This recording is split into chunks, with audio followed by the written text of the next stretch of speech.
Ladies and gentlemen, good day and welcome to Medicure Ltd Q1 FY2024 earnings call hosted by ICICI Securities. As a reminder, all participant lines will be in the listen-only mode and there will be an opportunity for you to ask questions after the presentation concludes. Should you need assistance during the conference call, please signal an operator by pressing star then 0 on your touchtone phone. Please note that this conference is being recorded. I now hand the conference over to Mr. Rohan John from ICICI Securities. Thank you and over to you, sir. Thank you, Yusuf. Good evening, everyone. On behalf of ICICI Securities, I welcome you all to the first quarter FY24 earnings conference call of Medicure Ltd. Today, we have the senior management of the company with us, represented by Mr. Himanshu Baid, Managing Director, Mr. Naresh Vijayvargiya, CFO, and Mr. Avinash Chandra, Company Secretary. I thank the management for giving ICICI Securities the opportunity to host this call. With this, I hand over the call to the management for opening remarks. Over to you, sir. Thank you, Rohan. Good afternoon, everyone. Again. I'll first take you through the quarter one earnings. I think if you compare quarter one to quarter one of previous financial year and current financial year, the standalone revenue has increased from 239 crores to 305.6 crores. There's an increase of 28%. EBITDA margins have also increased from 57.48 crores to 85.1 crores. There's an increase of around 48%. And PAT has increased from 28.8 crores to 60.52 crores, an increase of 110%. So there's a big improvement in the performance of the company. And I'll also tell you the reasons why it has happened. So first of all, I think it was that, when we look at first quarter of previous year, I think the market, the raw materials are very volatile. The shipping freight rates were almost at peak level. And because of that, the margin kind of dropped. And also there were certain losses that due to some investments in mutual funds. So because of that, the profit was low. But now because of improved performance, increased revenue, and focus on, high-end export markets, I think we're able to improve the performance of the company. And in absolute terms, the EBITDA has increased significantly. And also, if you look at percentage, we almost maintained a similar or higher percentage as compared to quarter four, which is above 6%. Consolidated revenue also saw an increase of 29% from 248 crores to 320.83 crores. EBITDA margins also consolidated increase from 55.75 crores to 87.19 crores, a 56% increase. And PAT margin increased from 26.96% to 62.7 crores to 62.70 crores, increase of 133%. If you look at quarter on quarter, the current revenue increased from 306 crores of quarter four of previous year to 320.83 crores in current Q1 quarter, increase of 5%.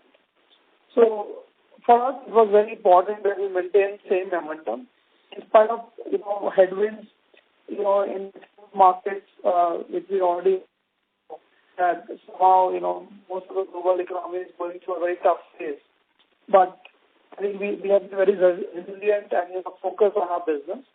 And because of that, I think we have seen a quarter-on-quarter growth and also, sharp increase when we compare with quarter one to quarter one, previous year to this year. Exports in the current quarter have increased from 164 crores to 205 crores, an increase of 25%. And India business has increased from 75 crores to 101 crores. That's around standalone basis, which is around 34%. So margins have been steady with stabilization of raw material pricing and normalization of trade rates. So in the previous quarter also we had the same, I think in the same current quarter, Q1, we also, had steady raw material pricing and freight rates. So that has helped us to remain steady. And I think we expect to maintain EBITDA margin in the range of 25 to 27% for rest of the year. So that is our guidance for rest of the year. The guidance for revenue continues to be 20% plus for FY24. We have seen a robust growth of 28% in the first quarter. So we expect that we will maintain a good momentum in coming quarters also. And we have a good pipeline of orders right now from export customers, and also in India, we are seeing a good growth. EU business specifically has grown by over 35% in the first quarter. Though there has been some slowdown in exports, but in Africa and Middle East, but those are not our main markets.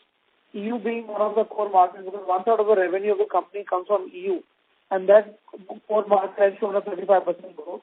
And India, which is also one of the core markets, one of the revenue contributors, has also grown by around 35%.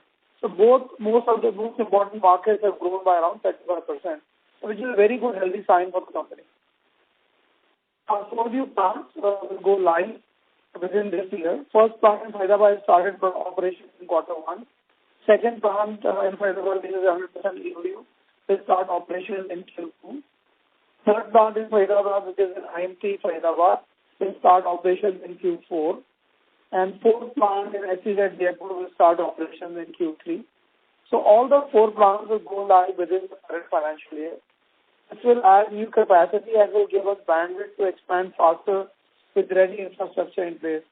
We are almost adding 8 lakh square feet of new infrastructure in these 4 plants. And CapEx for FY24 will be close to around 110 crores. And from FY25 onward, we will see CapEx tapering down to maybe around 100 to 125 crore level, which will be mainly maintenance and then augmenting more capacity or investing in new products and new technology. The new critical care business will be launched in Q3. Currently, clinical trials and new regulatory permissions are being awaited. This is also very important, new development in the company, because this will give us an ability to serve the hospitals much deeper, especially in the intensive care units where the consumption of products is much higher and the value is also much higher.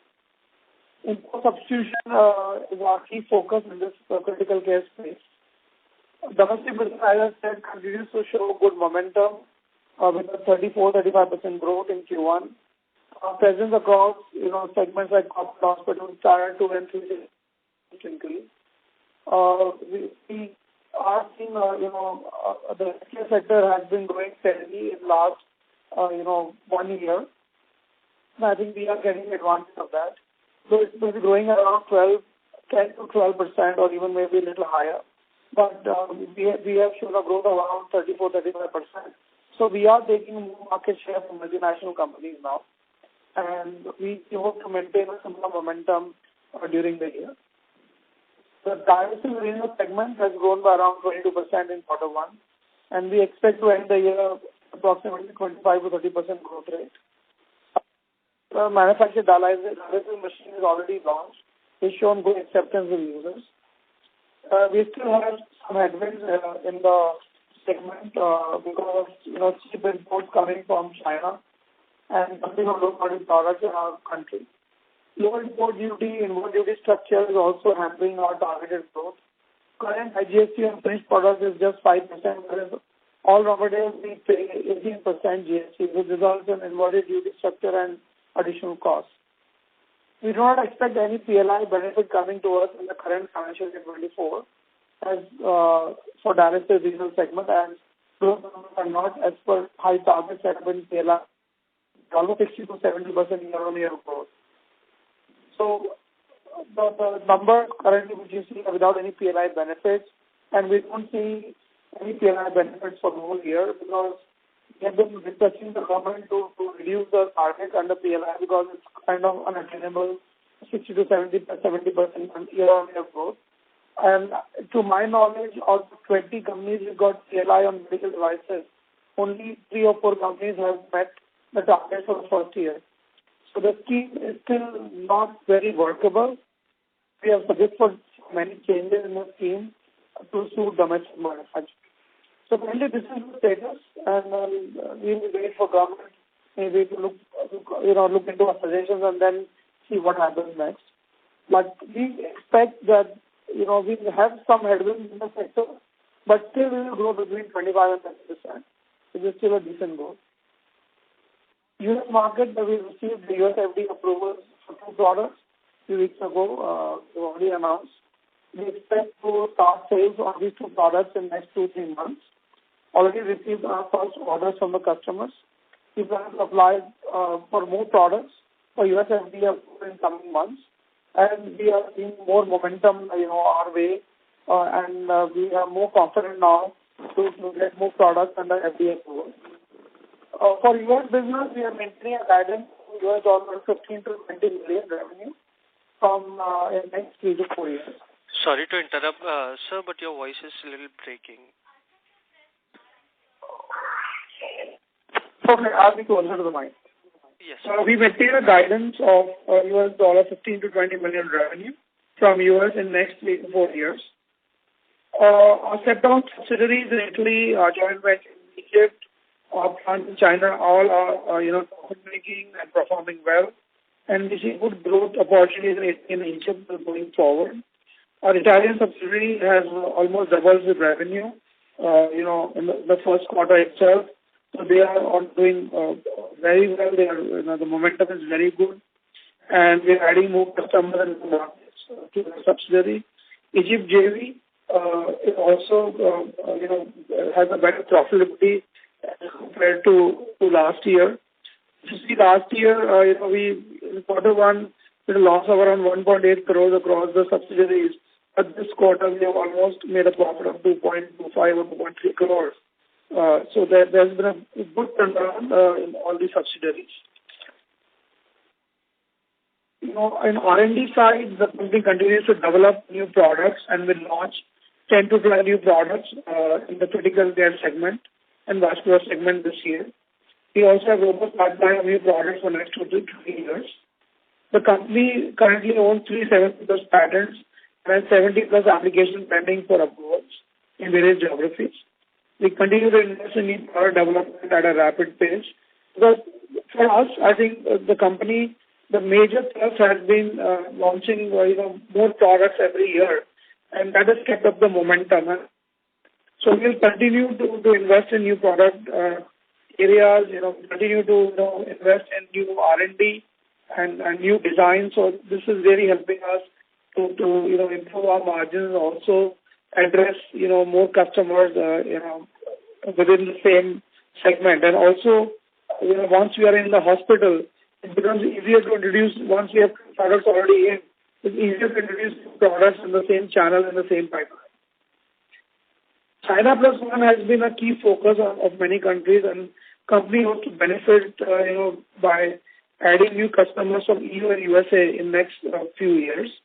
We already are seeing good traction building up, and new infrastructure which we are building will definitely help us to add new products much faster.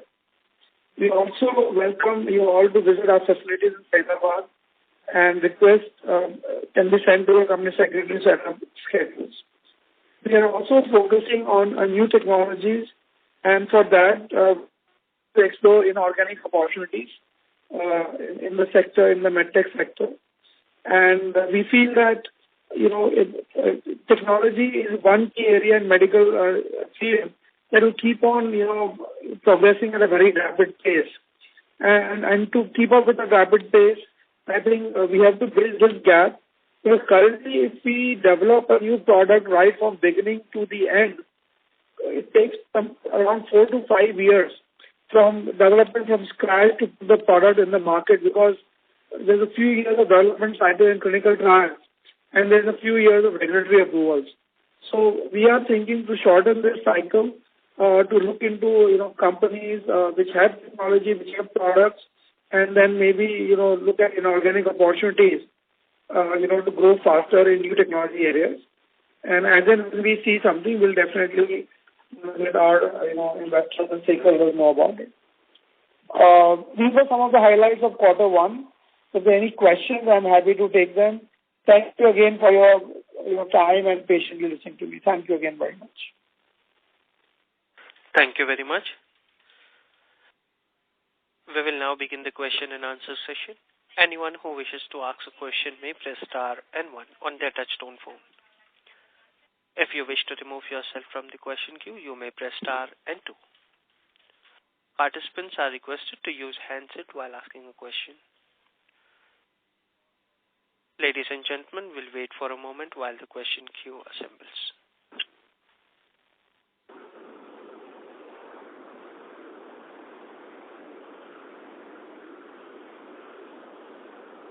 First question is from the line of Jaiveer Shekhawat from Ambit Capital. Please go ahead. Sure. Thanks a lot. And Mr. Baid, congratulations for another strong quarter. So my first question is in relation to your international business. So one, want to understand what's really driving your 25% plus growth in your Europe business, and also if you can share light on the other markets ex of Europe, and what factors can help you sustain this high growth rate that you're seeing in the exports market over the next 2-3 years. So first of all, when you look at the Europe market, so we have been in Europe for now more than 10 years. But in last 4-5 years since we started our office, we have a full-time CEO who manages the business from Europe, and we have a sales and marketing team on the ground. So this really helps us to connect with the customers much faster, and that is the key reason for success. And our acquisition in 2019 also improved the image of the company because that was in critical care business of oncology. And combining two businesses together has really, given us that momentum. And when we're looking at this China Plus One, as I mentioned, so there is the advantage now for Indian companies. If we can make good products, at high technology and good quality, I think we have a good potential. And I think with the pipeline of projects we have today and the arrangements we have with the current customers, so in the current year we will see Europe growing at least around 30 to 35%, which was we achieved in the first quarter. We are seeing the same momentum in coming quarters. And looking at the other markets, so 1/3 revenue comes from exports to Europe, 1/3 is India, and 1/3 is the rest of the world. And rest of the world, contributions are from Latin America, from Asia, from Africa, from Middle East. So all these markets, contribute to 1/3 of revenue. Of course, there are some headwinds in Africa and some Asian countries, currently because of the current crisis, and we are seeing some headwinds there. But overall, there is a good momentum. The geographies have also grown around 15 to 20%. So we are pretty hopeful that during the year we will get a growth rate of around north of 20% in exports also. Sure, sir. That's very helpful. And secondly, sir, given that you are continuously evaluating inorganic opportunities, given that you have even earlier partnered with, say, the likes of Covidian and Penwall, are you also evaluating any joint ventures which can again give you that access to technology and help you crack certain markets like US? Yeah, so I think that's a very good question. Of course, I don't have a concrete answer here, but definitely we will be exploring this possibility because when we look at, the opportunity in front of us, because China has been the global factory of the world, and gradually the momentum is shifting towards, outside China. Of course, Vietnam, Mexico, all these countries had the first advantage, but I think India is also now on the radar of most of these large companies. So, and with the ready infrastructure which we have today, I think we'll be, really, going forward with new opportunities very fast. Because now it will be just plug and play. We have facilities, we can add up any new product or capability very quickly. Certainly. And sir, lastly, just want to understand your critical care business in more detail. Now, apart from needing more clinical specialists, what other investment would you be required to really scale up that piece? And what's your expectation in terms of overall revenue potential, possibly 2 or 3 years down the line? And how should we see the benefit from that segment in terms of margins as well? So I think medical care segment definitely has a better margin because these are products made, specifically for ICU, applications, specialized catheters and, specialized guide wires. All these are very specialized. And so business has a better margin definitely compared to, current business we do. Though the revenue initially will be small, but I think in 3 to 4 years, I'm just making a guess today, I can't give you a real estimate, but we should be, looking at around 75 to 100 crores of revenue in this particular segment. And so in terms of investment, yeah, it's a completely new segment. The investments have already been done as part of the current capex plan. right? And also in terms of your product capabilities, how different are these products versus your existing line of products? So they are very adjacent to what we do today. So we are currently in vascular access, and we are more in general products. But now let's say in surgery products, OT. So now we are moving from OT and let's say vascular care, to basically critical care. Sure. So basically, a patient is in a bed.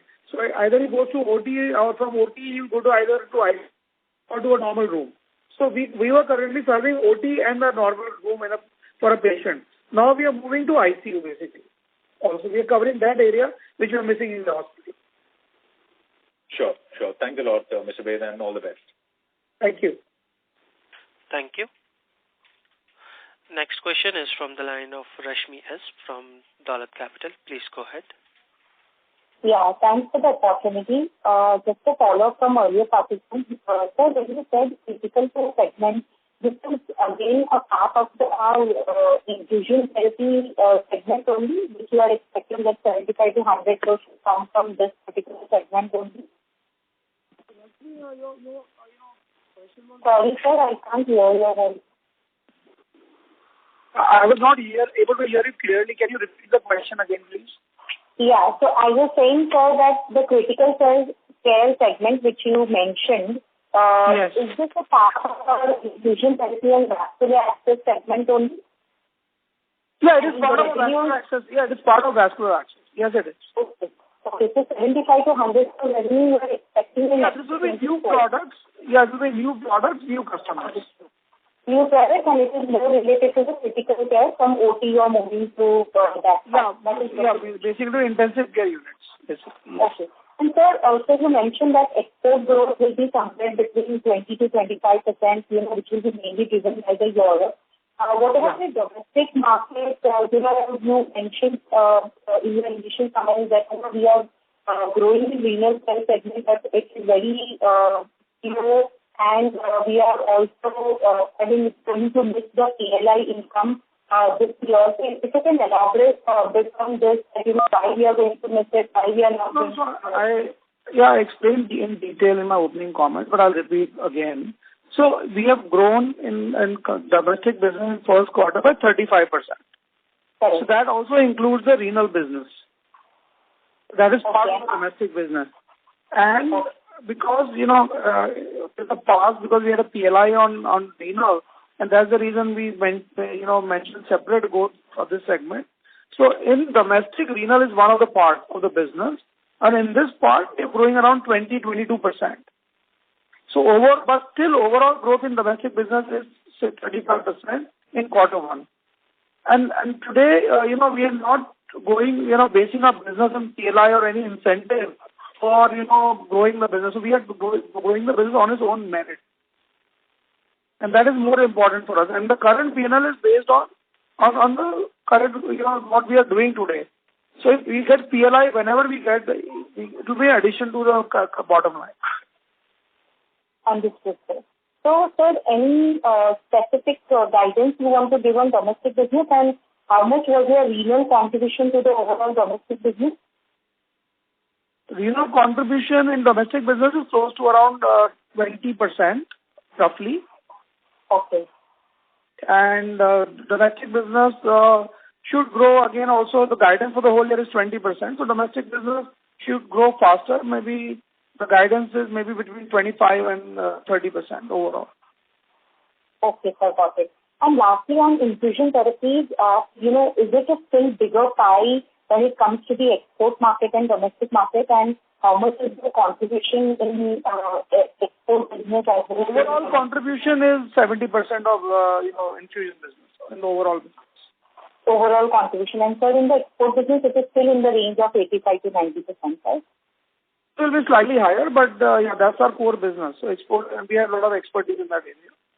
So it could be slightly higher, but overall contribution is 70%. Okay. And so last question, with the new projects coming in, with the new launches that is going to happen in the US business, and we are going to see a good momentum in the launches when capacity expansion is also taking place.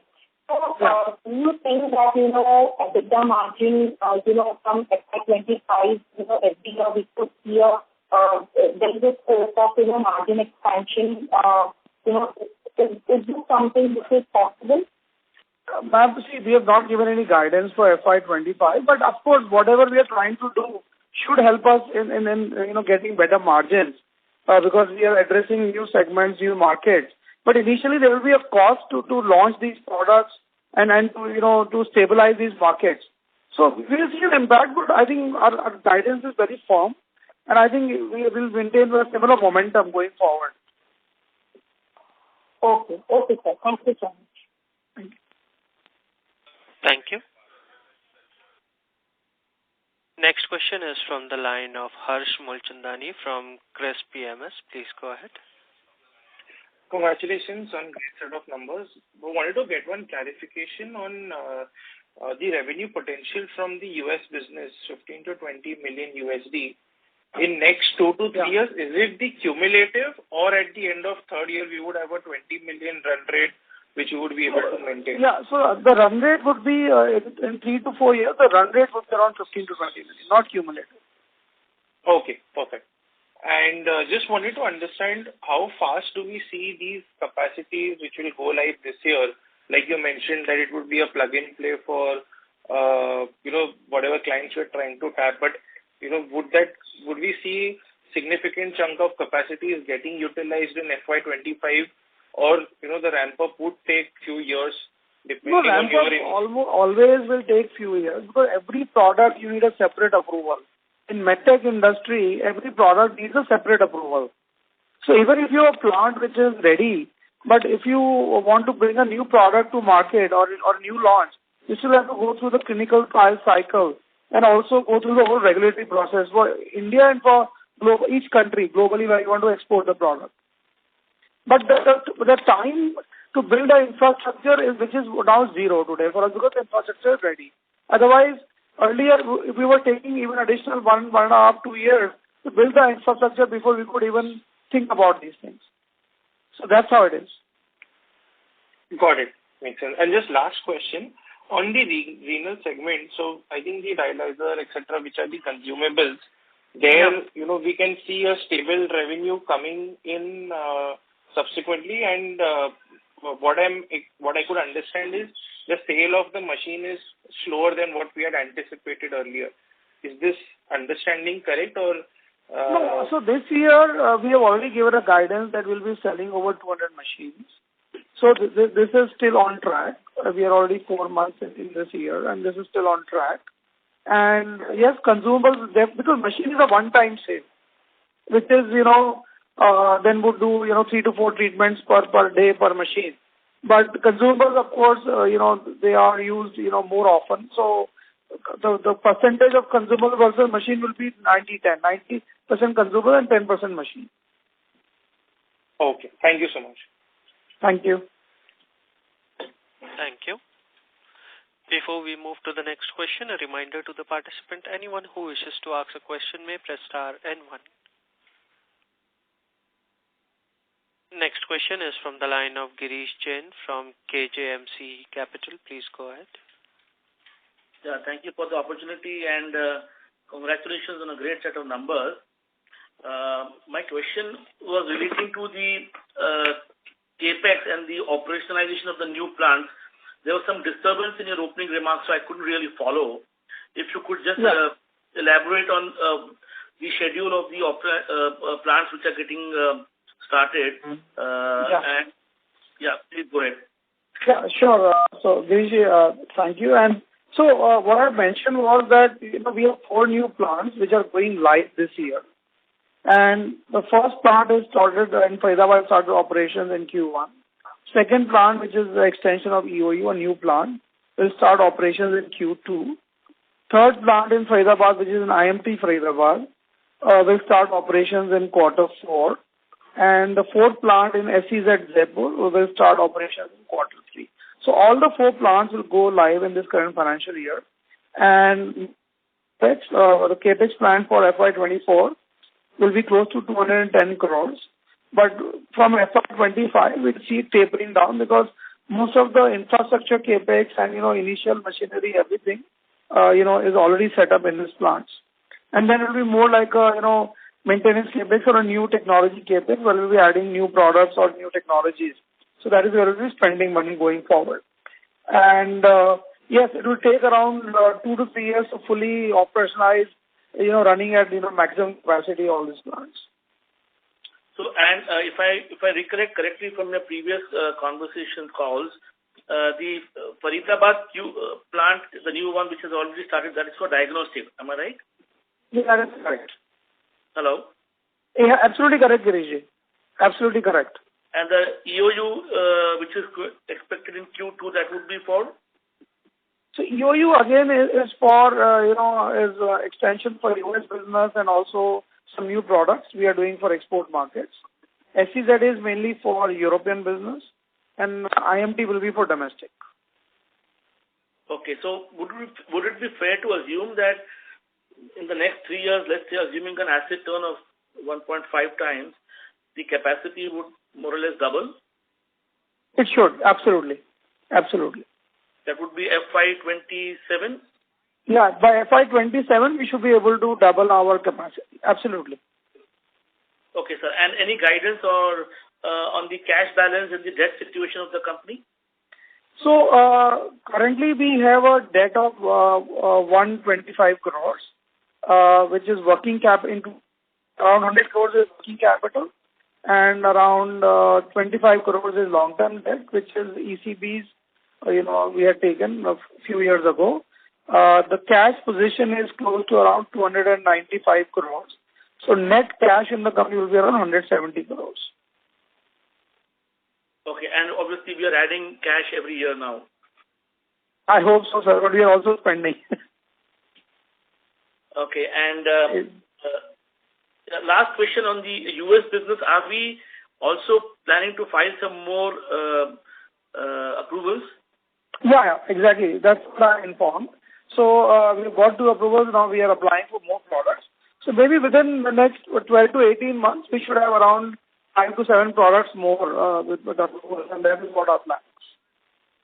So the guidance of 15 million run rate is including the new approvals which are expected? Yeah, because it takes 12 to 18 months to get approvals, Giriji. So, it will take time, and, it is a cumbersome process. As you know, US FDA is not easy, so it takes time.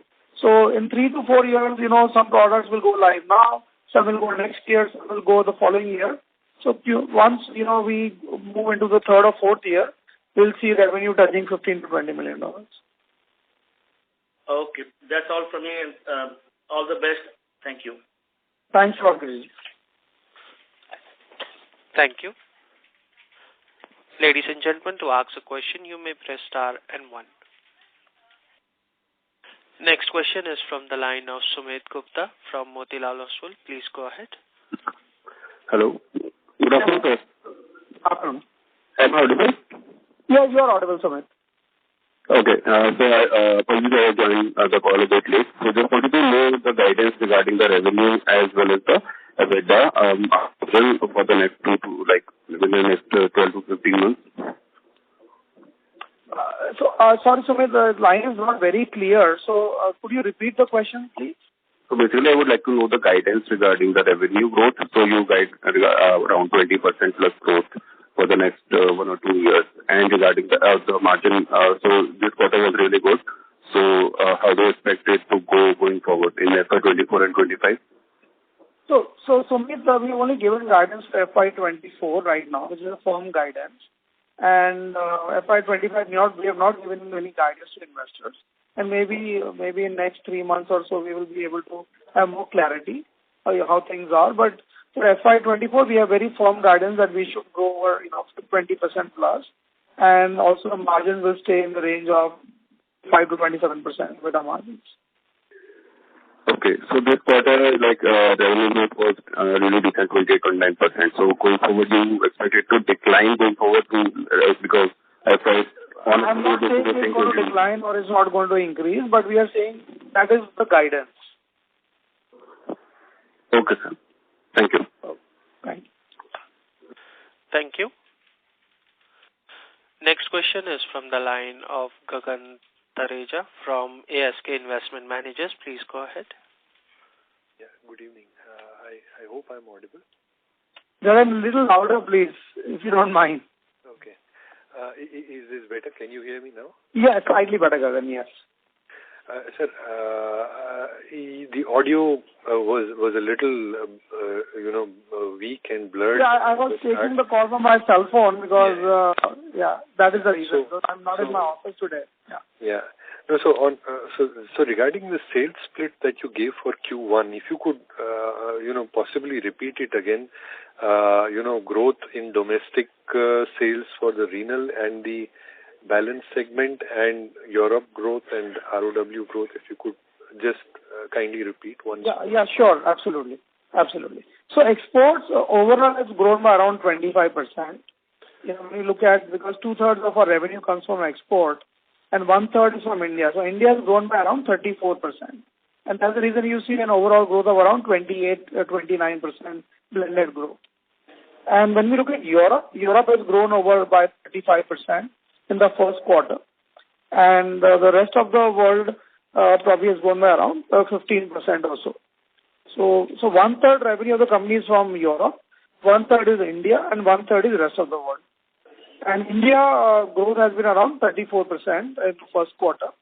And we probably, renal business has grown by around 22% in the first quarter. Renal business is part of the India business. So the renal part, if the India business has grown by 22%, and if I understood it correctly, renal itself is around 20% of India's sales. That's correct. Right. So the balance part of the India sales would have actually grown at much more than 34%. Yeah, that is correct. Absolutely correct. Absolutely. Yeah. So what was the reason for that very strong domestic growth? If you could elaborate a little more there. Yeah, so I think our penetration is increasing now more in corporate hospitals. Today, you will see polymer products in almost all hospitals. And I think that is very important. It's just taken us time to build the brand, build the structure, network, and win the trust of this large corporate, hospitals. And number two, we have increased our penetration in Tier 2 and Tier 3 cities also. So that is also helping us to, gain momentum across different product segments, especially our vascular access, which is a core segment, and that is also, that's growing at a very fast rate. And there's a lot of room to grow further also. Is it possible to understand, excluding renal in India, how much would have been contributed from vascular and from vascular is total 70% of our total business. No, specifically for India, how much would it be? 70%. 70% for India. Yeah. Okay. And sir, the new policy, which you indicated as has come through, the new medical devices policy. You were expecting certain contours, and Yeah, there is still no clarity, on this still now. Government announces policies, but the fine print still we are awaiting. The policy is very vague right now, and hopefully, and there is a meeting now in Gandhinagar called by the Ministry, Department of Pharma and Ministry of Health. So they are going to make some more announcements regarding this policy and see what incentives will be available to the industry. So I'm seeing maybe, incentives on R&D side, maybe that's another area government is focusing. So there could be something on R&D. And the new medical device bill, you're already hearing that they're talking of in the parliament. The Drugs and Cosmetics Act, which was made in 1940, is getting changed to a bill, which is a medical device, drugs and cosmetic bill. So that's a big change, and that will also make Indian regulation harmonized with the rest of the world. So the policy is basically at a very high level. Now it's for the industry to see what policy government of India is going to push in this sector. And with policy coming in, I think we are very sure that the purchasing from the government side and government investments in this sector will also increase. And government investments, I mean, putting more labs, more medical device parks, more common facilities. So all that will follow through this policy. Okay. So specifically pertaining to the policy, I think there was a clause around single window clearance. There was supposed to be a clause. There are a lot of things around the policy, but as I told you, everything is work in progress by the government. There's a new export promotion council now specifically set for medical device exports. Earlier was a part of Armexel. So a lot of initiatives are there, but I think it will take few years before we can see really the impact of these policies. Any policy we comes in, you don't see an impact on day one. Okay. No, I get that, sir. I am just trying to understand, over what time. It's a matter of time and not anymore a question of whether or not the policy. What I can say is first time at least there is a policy of this sector. Correct. Nobody knew this sector before COVID. Right. So the India growth in any case that you are currently seeing is largely driven by your own efforts and has no support from the policy which will come on later. Absolutely. Right. The policy was just announced last month in June or something. Correct. So the current momentum that you're seeing in India, X of renal, I understand renal, will grow organically at its own pace as and when you are able to scale that market up. But the other piece, you feel that, the current growth rates that you're seeing, are they sustainable for you? Or, when we look at India is 70% import dependent, right? And, there is a lot of now import substitution products we are making in India now, in the last few years. So that is where, and we have to, work a little bit more deeper with the corporate hospitals. And when we started working with them, after COVID, we started working deeper with the corporate hospital. And I think when you can offer a good quality product in India at a good price to the hospitals, I think why one may not buy it. So I think that is a momentum we are seeing. So there is a change in approach by a lot of these corporate hospitals. Right. Is it also possible to broadly understand, the total sort of market size addressable for you in the domestic market and what's... It's very hard to say. It's very fragmented, It's a very long question. Maybe we'll have to talk separately about it. Okay. But suffice to say that your efforts are sort of bearing fruit and this momentum will continue going ahead as well. Yeah. You've just scratched above the iceberg. That's what I can say. Okay. And just a clarification, these 4 plants will double your capacity, is what you said?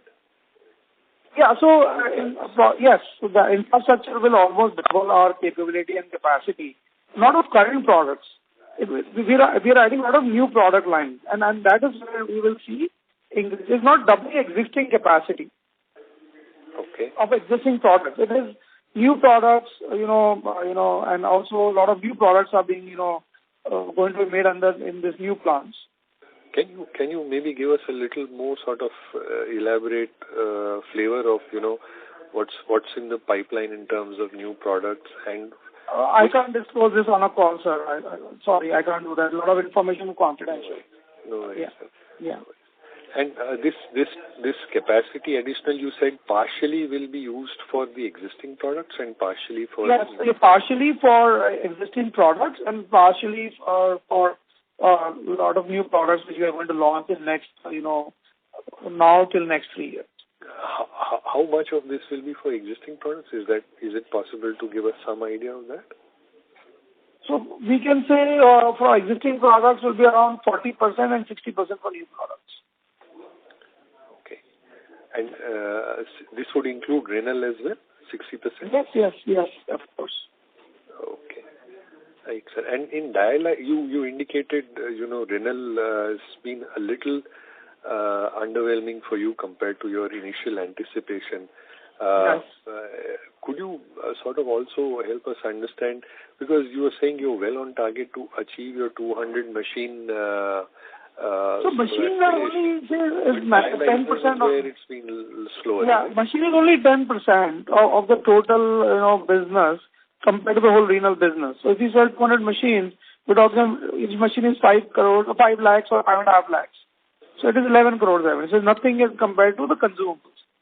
So Yeah, the traction is basically on consumable side right now, where there will be see a lot of resistance and cheap Chinese imports coming in. Right. And dumping margin. On dialyzers, I think the industry was trying to advocate single use because currently... Yes. Yeah. You're pretty much aware of this industry, I'm sure. So, yes, we are trying it because currently there's a reuse of 7 to 8 times. And the single-use market is only 20-25%. Around 70-75% is, multi-use, which is 6 to 8 times. And minimum is 6 to 8.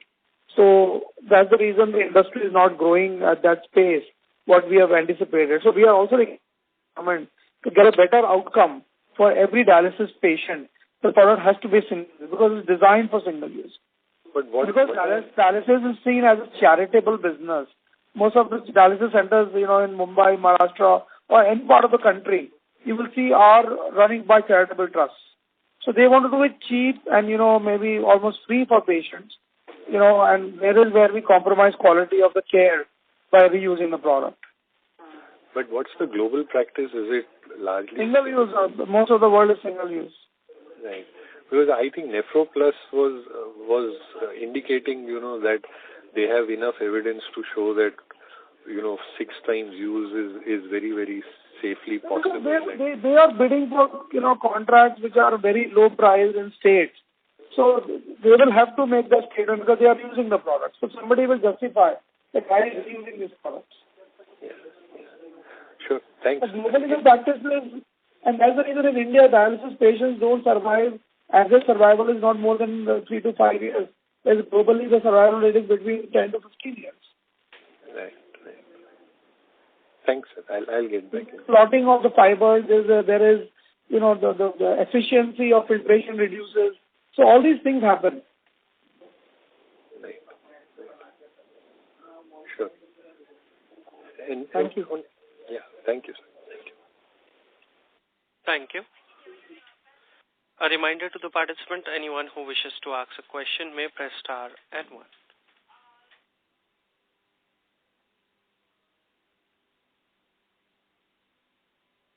As there are no further questions from the participant, I would now like to hand the conference over to the management for the closing comments. So thank you once again for your support and encouragement, and I think we'll continue to work towards the guidance we have provided to all our stakeholders, and we are very hopeful that with healthcare industry kind of on a new momentum in the country, the same momentum we'll be able to maintain through Polymed, and I think next few years they look very good for healthcare industry as well as the medtech industry in the country. With government attention to this sector, I think we will see a lot of indigenous manufacturing coming up in the country, and as well as growth in the market share of domestic companies. So we hope we are in the right direction. Thank you very much. Thank you. On behalf of ICICI Securities, that concludes this conference. Thank you all for joining us, and you may now disconnect your lines.